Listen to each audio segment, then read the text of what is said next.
Untuk kali ni kita akan buat video affiliate from video makanan dan minuman.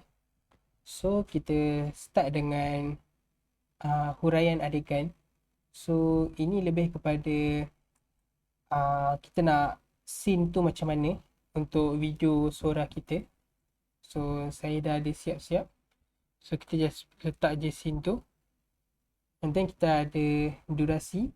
So kita boleh buat 10 saat atau 15 saat. So kita pilih 10 saat.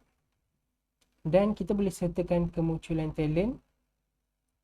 So maybe kita boleh letak lelaki berumur awal 30-an.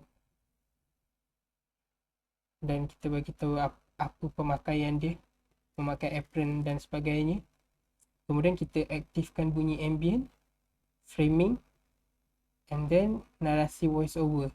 Kita nak ada pun boleh, tak nak pun tak apa. Tapi kita adakan je lah. So kita pilih bahasa Melayu, jantina lelaki, and then text voice over.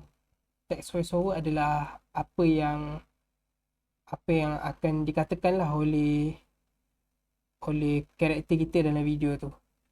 So kita pilih text dia, kita letak apa perkataan yang dikatakan.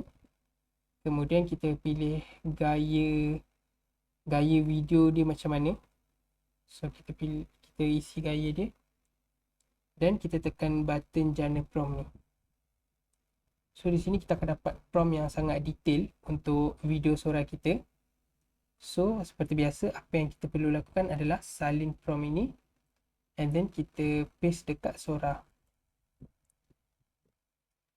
Lepas tu kita tunggu untuk dapatkan hasil video tersebut. Ini adalah hasil video yang kita hasilkan gunakan prompt kita dekat suara. So mari kita tengok video dia macam mana. Setiap hirupan beri rasa hangat dan aroma yang memikat. Inilah kopi yang buat pagi anda lebih bermakna.